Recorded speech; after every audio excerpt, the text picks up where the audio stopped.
October 16th, 1946. Nuremberg prison. A gray corridor, hard light, a smell of disinfectant and damp wood. A 56-year-old general adjusts his collar with bound hands, squares his shoulders, and looks once, only once, toward a small chapel door left ajar. In a few hours, Alfred Jodl will be dead. A hood, a rope, a drop. The man who translated Hitler's will into orders will pass from verdict to silence. But this is not a story about a sadist with a whip or a camp guard with dead eyes. It is about a staff officer, a planner, who killed with a fountain pen. By the end, when you understand what his initials carried into the world, when you see how a tidy mind turned war into a system that crushed law and life, you may agree with the tribunal that there was only one fitting end. And even if you don't, you will feel the unease that comes from realizing how ordinary the machinery of catastrophe can look from the inside. His name was Alfred Jodl. Generaloberst Alfred Jodl, chief of the operations staff of the Oberkommando der Wehrmacht, the OKW. He sat at Hitler's right hand, in bunkers that hummed with generators and radios, at tables where maps turned nations into arrows. He wasn't born for a gallows. He was born in 1890 in Würzburg, Bavaria, to a respectable family in the last years of the old German Empire. He loved horses as a boy, then mathematics as a cadet, angles, ranges, the geometry of artillery. In 1914, the world cracked open. He went to the Western Front, fought as a young artillery officer, earned the Iron Cross. He learned two things he never forgot: that precision could save lives, and that confusion killed. In his second war, he would devote himself to the first lesson and end by delivering the second. The Weimar years made him a teacher. He lectured on ballistics, on combined arms, on how to move divisions across rivers in the night. He married Irma Stur in 1920. After her death, he married Luise von Benda in 1944, a woman whose loyalty to him would outlast his life and shadow the courts for years. Colleagues remembered him as correct, punctual, without rough edges. He did not drink much, did not gamble, did not shout. He believed in order. Then 1933 arrived, and with it a new kind of order. He would later say he remained apolitical. The record says otherwise. Like almost every officer who wanted a career, he swore a new oath.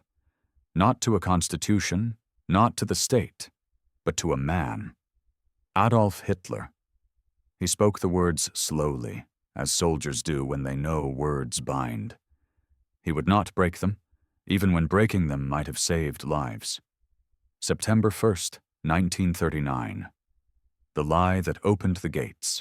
A staged Polish attack on a German radio station at Gleiwitz.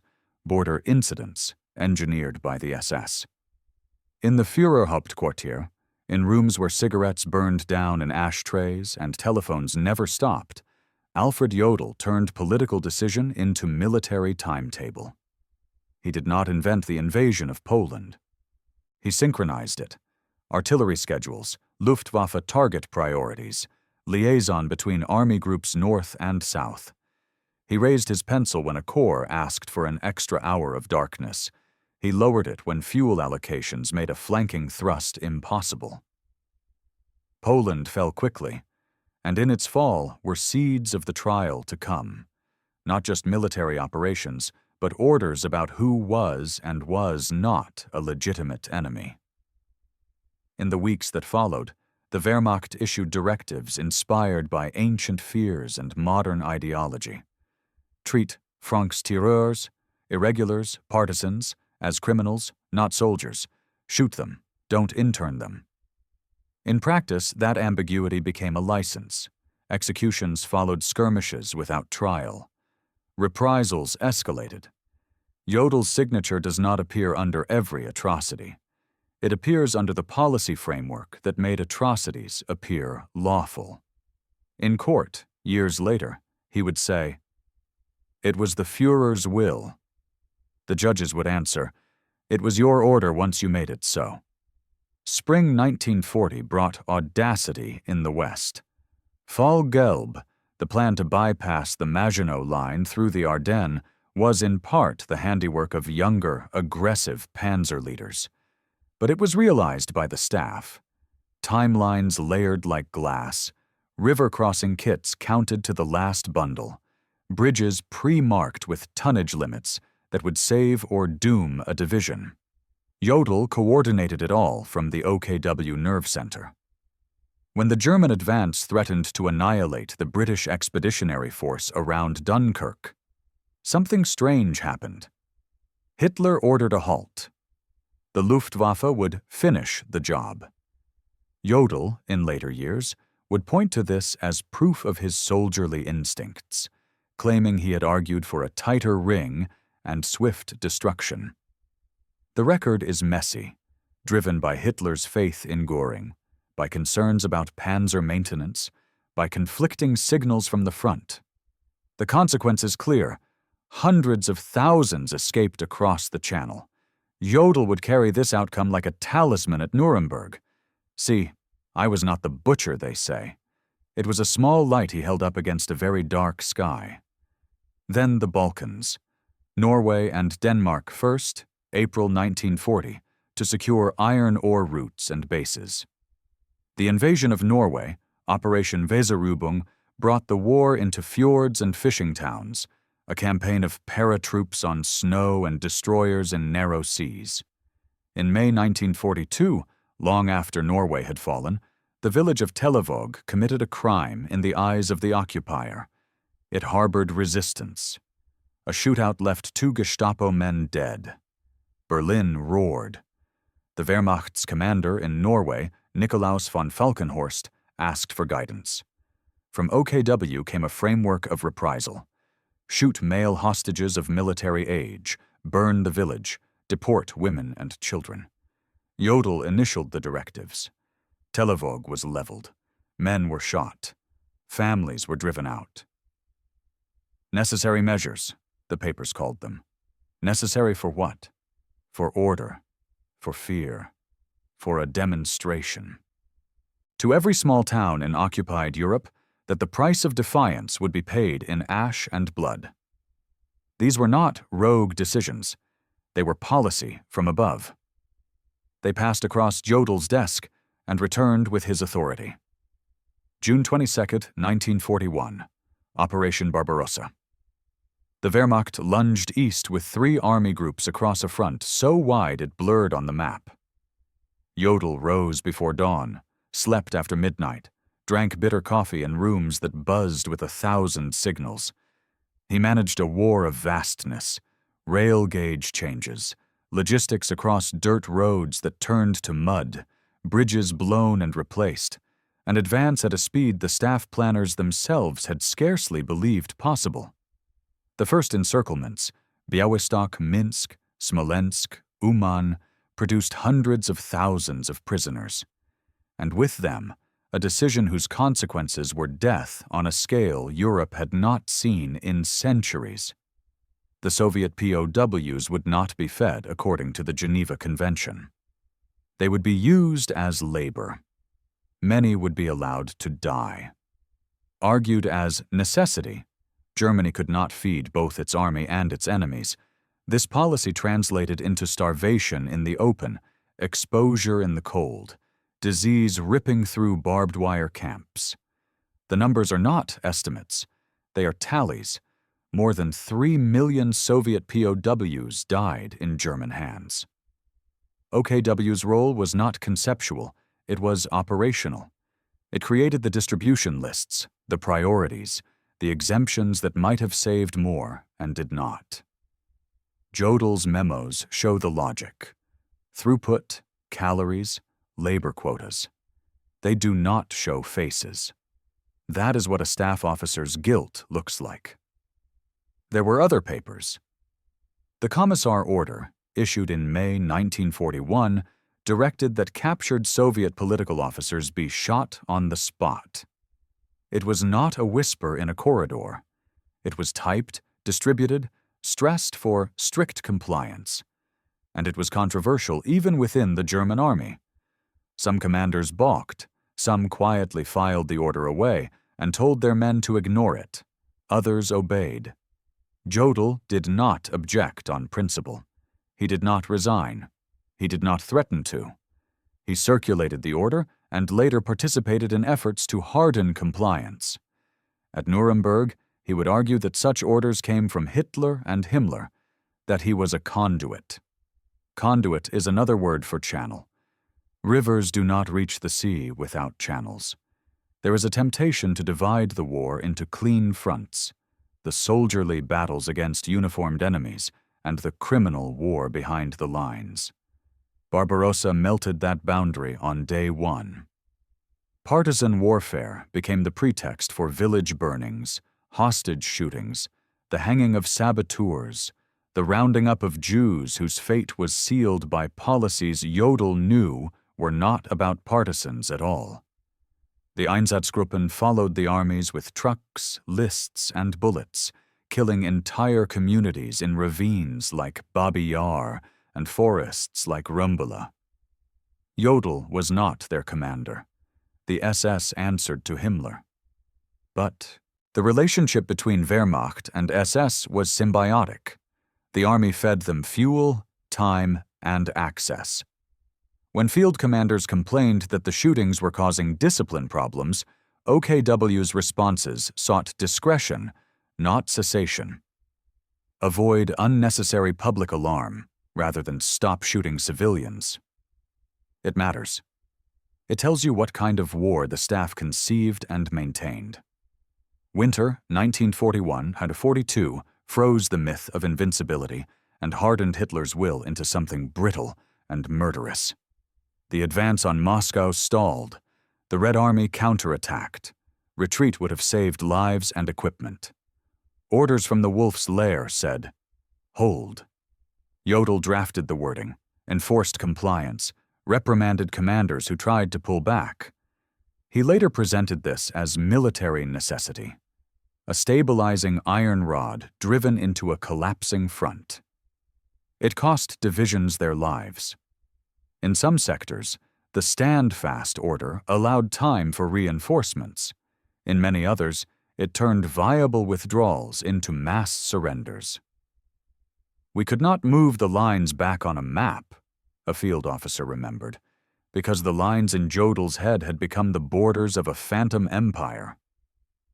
In the South, 1942 became a gamble for oil. Fall Blau, the drive into the Caucasus, got its timetable from OKW and its disaster from overreach. At Stalingrad, in the ruins by the Volga, 6th Army died, a catastrophe planned by men who believed supply would appear if they believed hard enough. Jodl sat in situation conferences where Göring promised air supply that the Luftwaffe could not deliver, where the calendar was treated as an ally. He did not design the trap. He smoothed the edges of the cage while it closed. Norway again. The reprisal logic hardened into routine.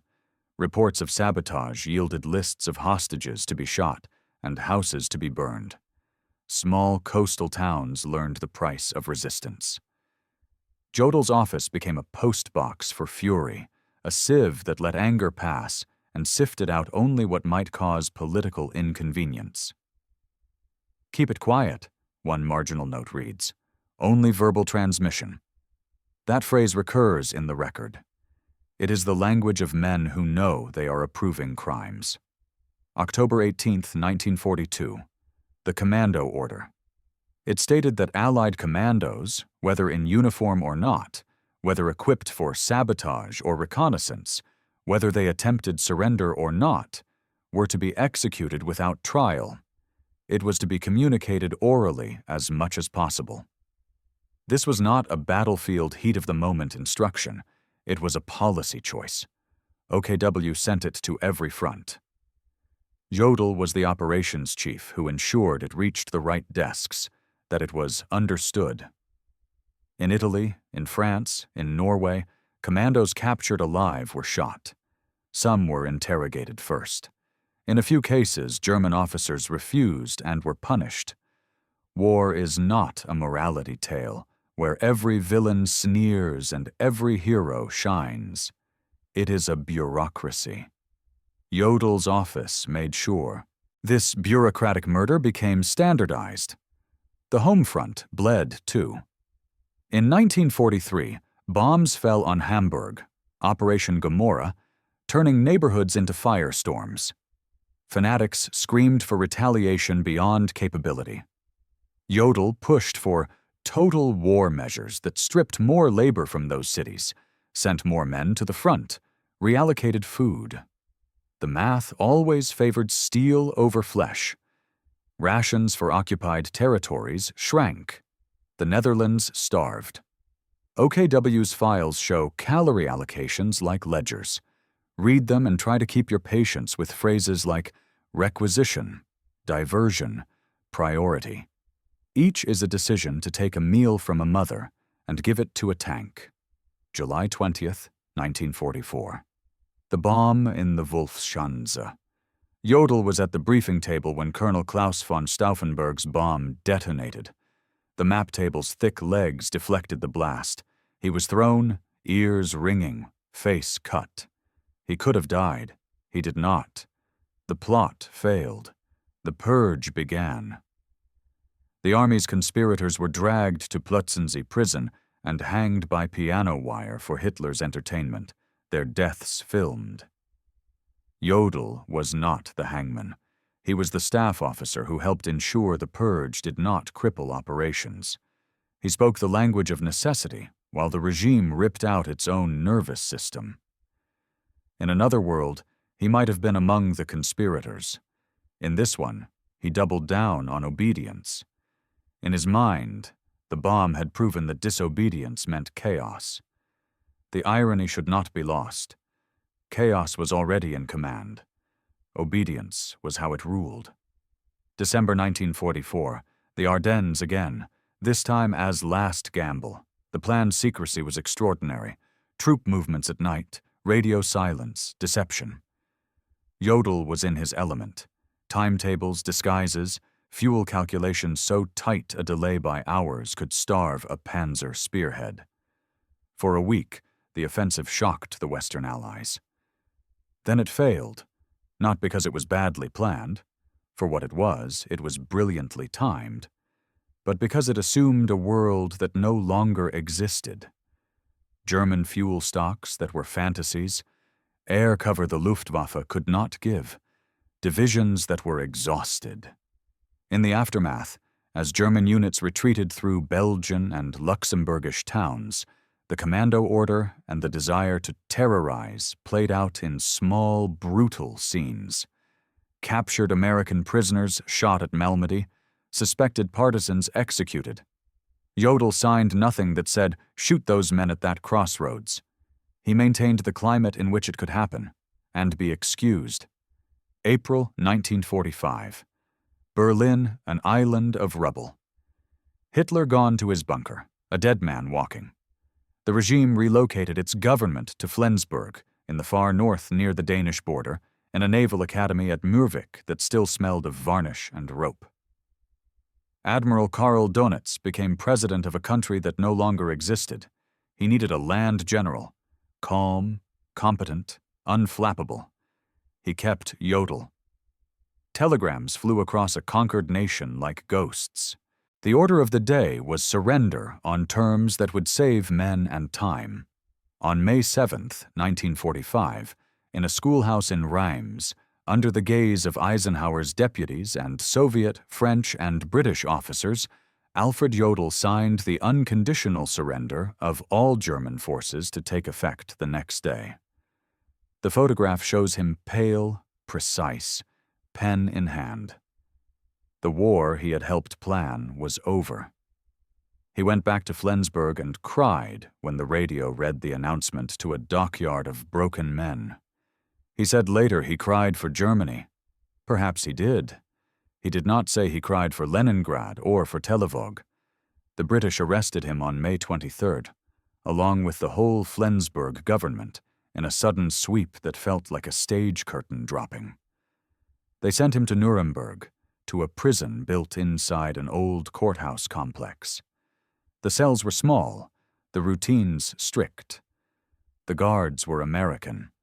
The chaplain was Lutheran, a Missourian named Henry Gericke, who learned enough German to speak about sins none of his parishioners would admit. The prison psychiatrist, Dr. Gustav Gilbert, took notes that later filled a book, profiles of men who had once been the state and were now its defendants. Jodl impressed him less than Göring, more than Streicher. He seemed ordinary, disciplined, correct. The indictment read like a history of catastrophe, crimes against peace, the planning and waging of aggressive war crimes, violations of the laws and customs of war, crimes against humanity, murder, extermination, enslavement, deportation, conspiracy to commit all three. The trial opened in November 1945 under judges from the United States, Britain, France, and the Soviet Union. The prosecutors, the American Robert Jackson chief among them, promised a new kind of reckoning. Not vengeance, but law. They built their case not on rhetoric, but on paper. Orders, minutes, teletypes, signatures.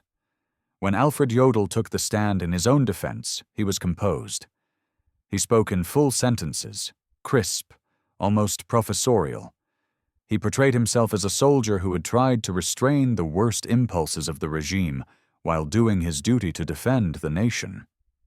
He conceded mistakes, misjudgments. He denied criminal intent. He came armed with examples. Dunkirk. "We allowed the British to escape," he said, against voices demanding annihilation. Norway.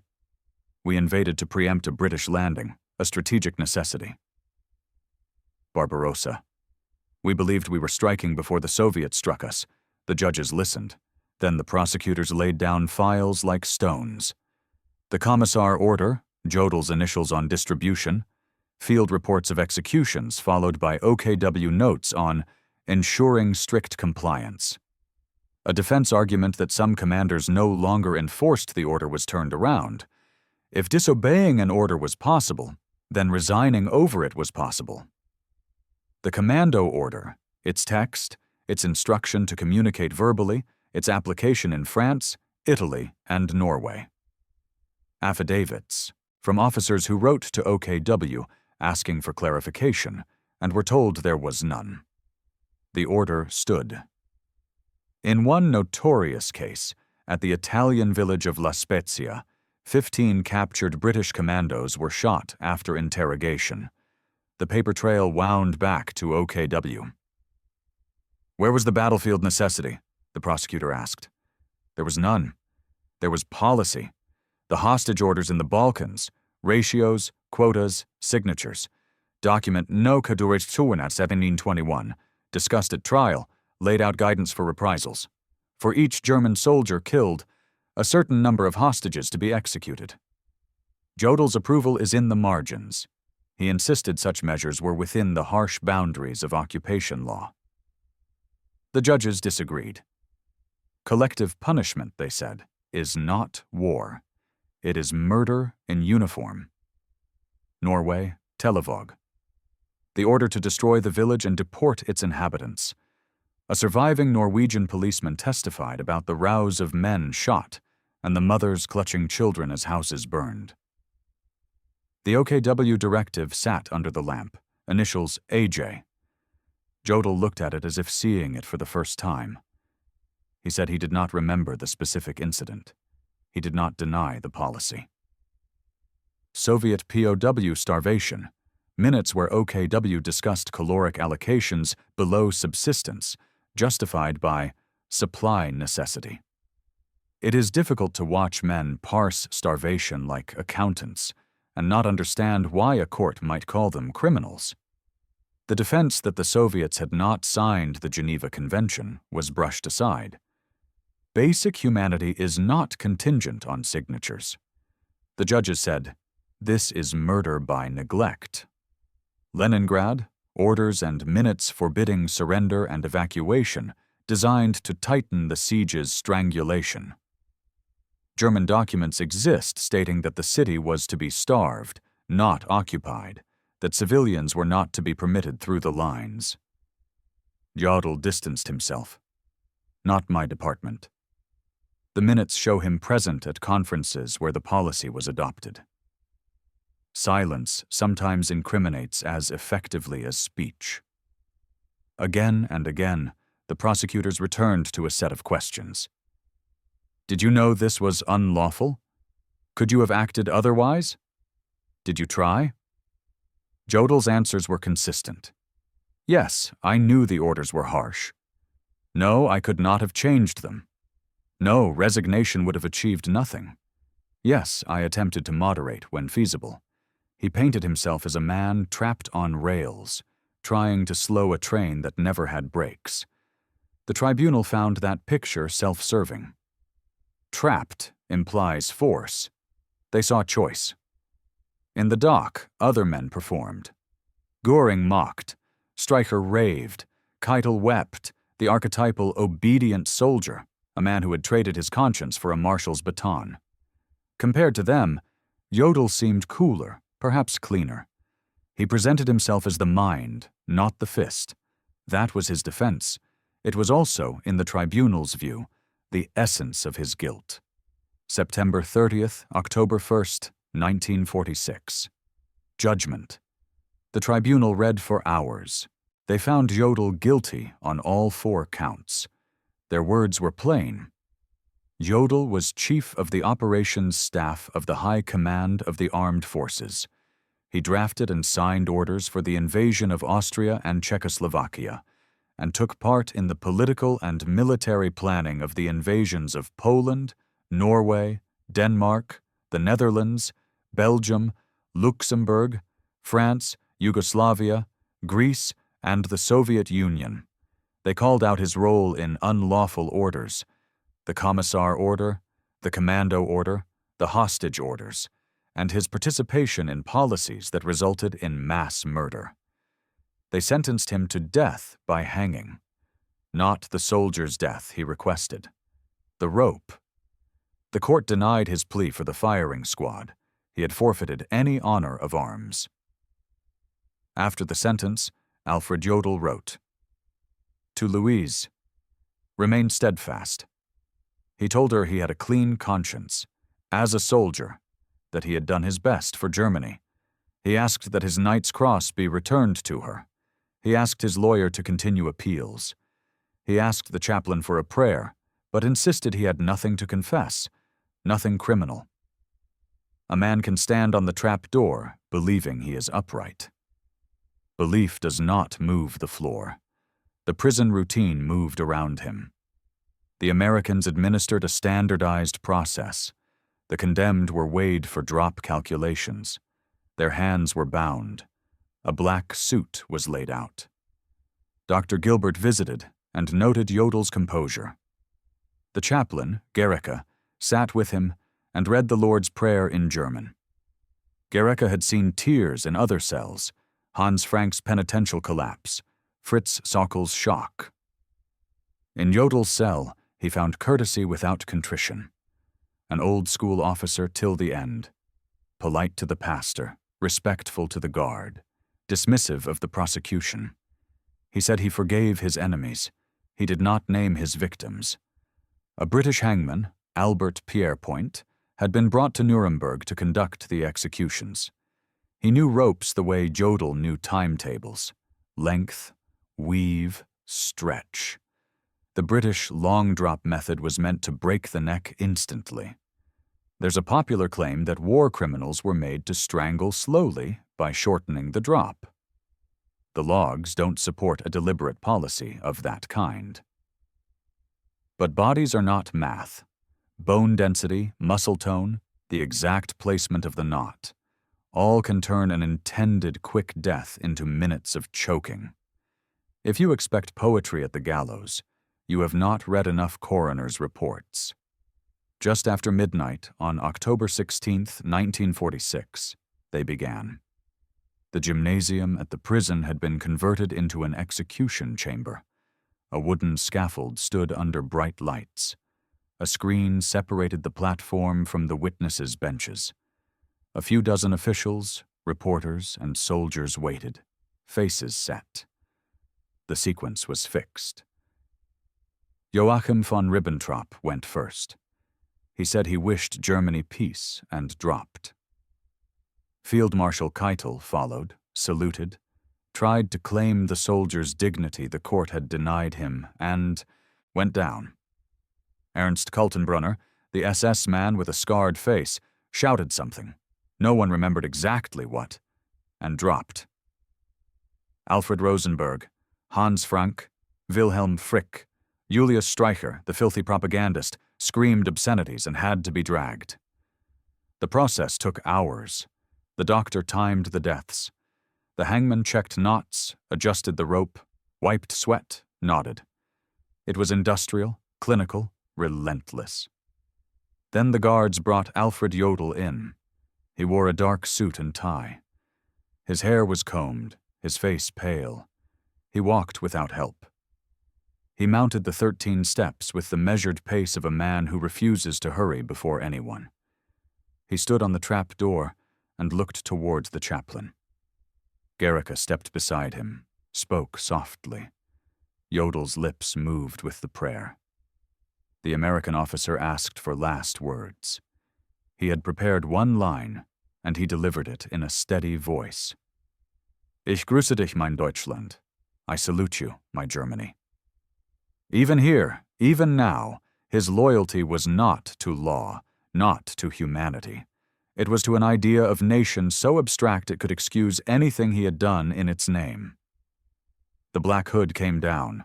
The hangman settled the noose, the knot behind the left ear. He stepped back, lifted his hand. He pulled the lever. The trap swung open. The rope took the weight with a crack. Jodl's neck did not break cleanly. The doctor's clock began to tick. 1 minute. His legs jerked beneath the cloth. 2 minutes. The movement slowed, twitched. 3. The room held its breath. 5. The doctor stepped forward, listened to the chest under the hood, felt the neck. He looked at the officer and nodded. Dead. The men on the benches exhaled.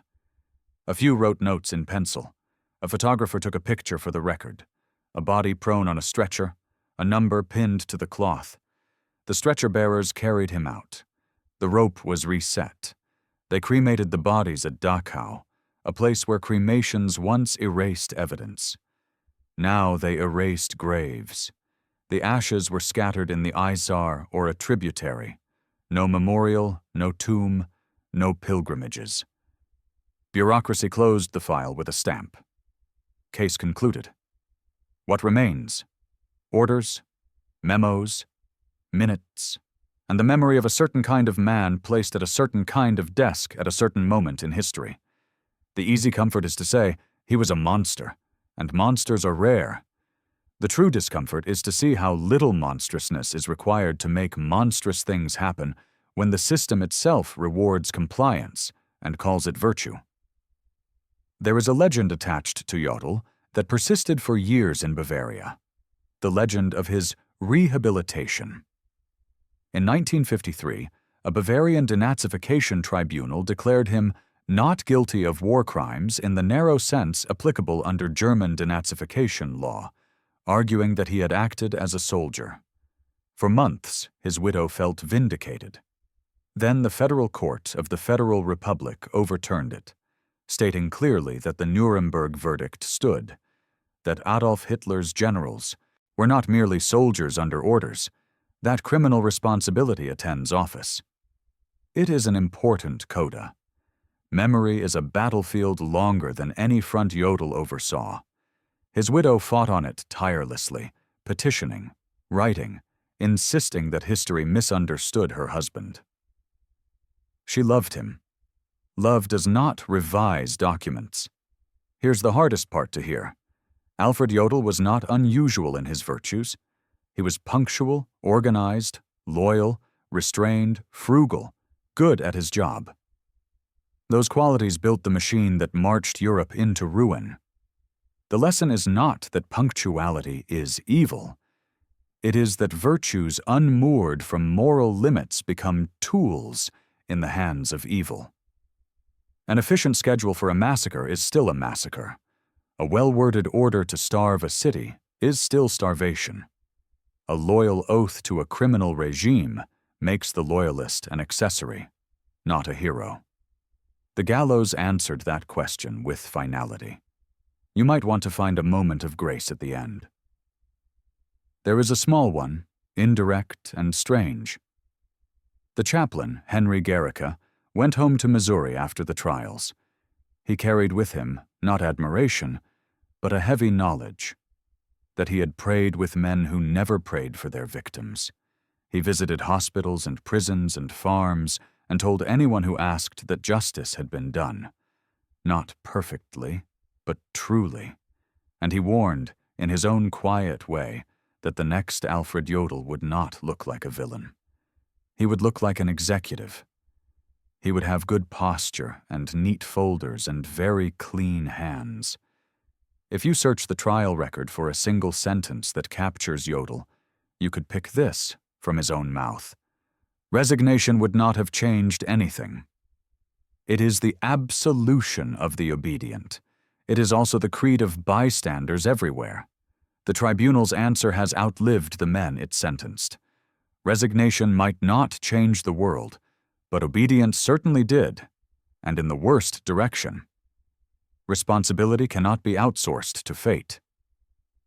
Jodl's defenders, including some Allied officers who admired his professional bearing, argue still that he was a soldier, not a murderer. They point to his role in the surrender at Reims, to his supposed protestations against excess, to the Dunkirk pause, to the occasional memo urging restraint. They argue that the SS bore the real guilt. The counter-argument is in the architecture of the Third Reich's warfare. The Wehrmacht shielded the SS, collaborated with it, enabled its logistics, shared its goals when those goals were labeled as security, reprisal, necessity. The staff-level decisions that turned hunger into a weapon and reprisal into policy were not made with jackboots on a village green. They were made in offices where men like Jodl worked. If you absolve the office because the hands were clean, you absolve the system that made the hands clean by design. Walk back through the war with that in mind, and the map changes. Poland. Not just a campaign, but a pattern. Hostages, shootings, the corps commander who asks, "May I burn that village?" and the staff officer who answers, "Yes, if it prevents further sabotage." Norway. Not just destroyers in Narrows, but Televåg's ruin needed to restore order. The Soviet Union.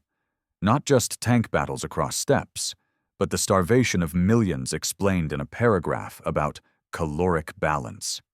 The Balkans. Not just mountains and guerrillas, but posters in town squares announcing that 50 hostages had been shot for one German killed. Italy. Not just retreats and Gothic lines, but commandos shot in clear violation of everything soldiers claim to honor. France. Not just hedgerows and cliffs, but reprisals for rail sabotage. Holland. Not just bridges and polder fields, but a hunger winter in 1944-45, when German requisitions and transport blockades starved civilians in their tens of thousands. In each of these, an order was typed, a signature fixed, a distribution list checked.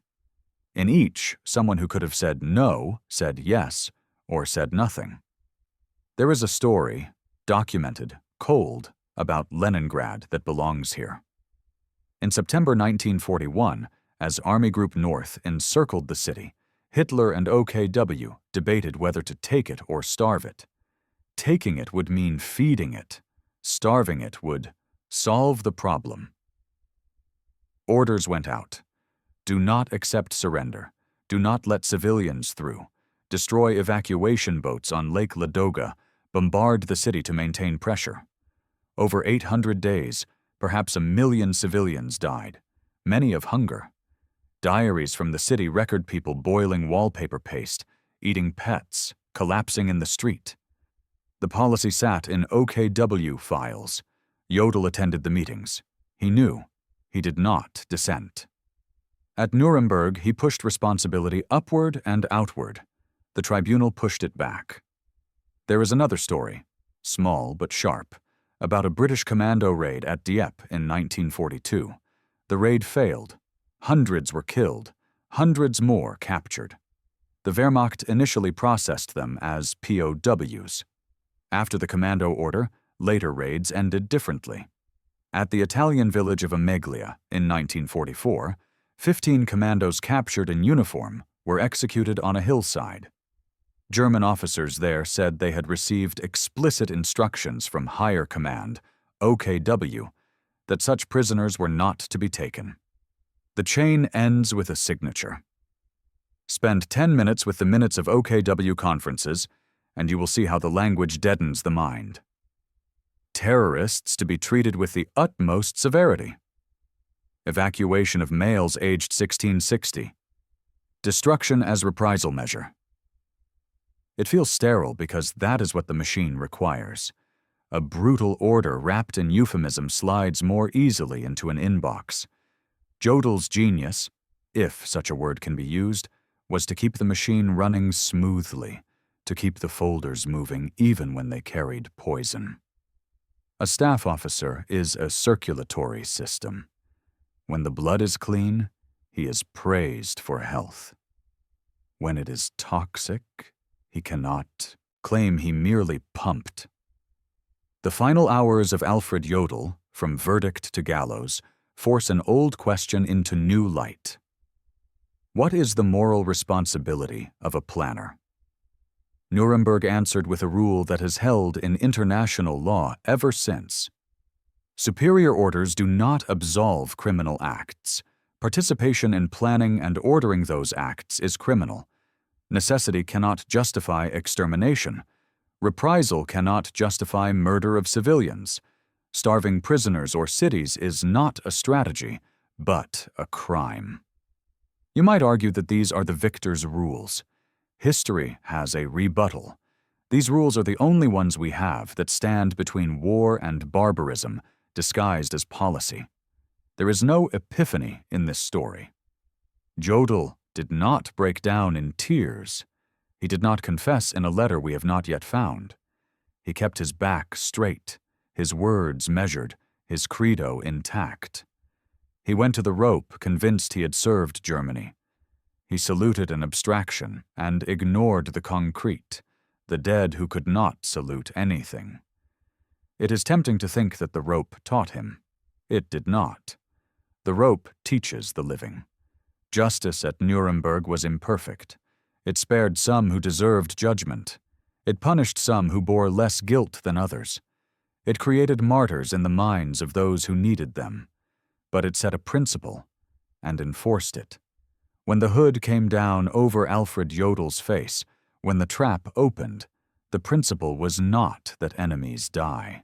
It was that choices matter, that writing orders is not a neutral act, that obedience is a moral decision, not a weather pattern. We tell this story not because Alfred Jodl is uniquely fascinating, but because he is dangerously normal. If you work in an office, if you move paper, if you write policies, if you attend meetings where decisions ripple outward to people you will never meet, then his shadow touches your desk. The difference is not job description. It is refusal.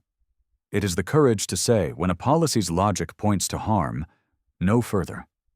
It is the refusal to hide behind words like process and protocol when lives are at stake. Alfred Jodl's last night began with a verdict and ended with a rope. Between those points lay a life devoted to making trains run on time toward hell. He was not the worst man of his generation. That is what makes him terrifying. He was the man who made the worst men more effective. He chose that role every day, and when the choice finally cost him his life, he saluted, not the victims, not the law, not the truth, but the flag he had turned into an idol. The gallows did not heal the wounds of Europe. It did not bring the dead back. It did not warm the houses in Leningrad, or rebuild Telavog, or fill the Dutch pantries in the hunger winter. It did not put meat back on the bones of Soviet prisoners, or undo the shots at Malmedy. What it did was draw a line and say, "Across this, no." It said to the tidy men with tidy signatures that the world sees them and will, sometimes slowly, sometimes clumsily, call them to account. Justice delayed is not justice denied. Sometimes justice looks like a courtroom stacked with files. Sometimes it looks like a chaplain's hand on an arm and a last prayer whispered in a language both men understand. And sometimes it looks like wood and hemp, a trap that opens, a rope that tightens, and the darkness that closes over a life that treated darkness as policy. That night in Nuremberg, in a gymnasium turned into a scaffold, the world told Alfred Jodl what it thought of the sentences he had written, and when the rope finished its work and the stretcher passed from light to corridor to van to furnace, the message lingered in the air like the smell of smoke. The pen that plans a crime is not innocent. The hand that steadies it is not clean. And the oath that binds it doesn't bind the conscience it tries to silence. There is a last image to hold before you turn away. Not the hood. Not the rope. A different room, earlier, at Rams, a table, flags, faces brittle with fatigue, a pen in a white-gloved hand. Alfred Jodl leans forward and signs. In that moment, he did something unambiguously good. He ended a war. If you are tempted to take that as redemption, don't. Take it as proof that even men who have done terrible wrong can perform necessary acts. Then ask why it took so long, and why so many had to starve and burn and choke before the pen moved in the right direction. Ask, and do not settle for, "It would not have changed anything." Because the next time a well-run office makes a bad thing efficient, the files will look as clean as his did. And the rope, if it comes at all, will not be there for all who deserve it. The only real cord that can pull a system back from the brink is the thin one in each person's chest that tightens when a line is crossed. Alfred Jodl cut that cord long before the noose touched his neck. That is why we tell his story. Not to enjoy his fall, but to understand our own footing. He saluted his Germany. The court saluted the law. The law held. And the trap opened.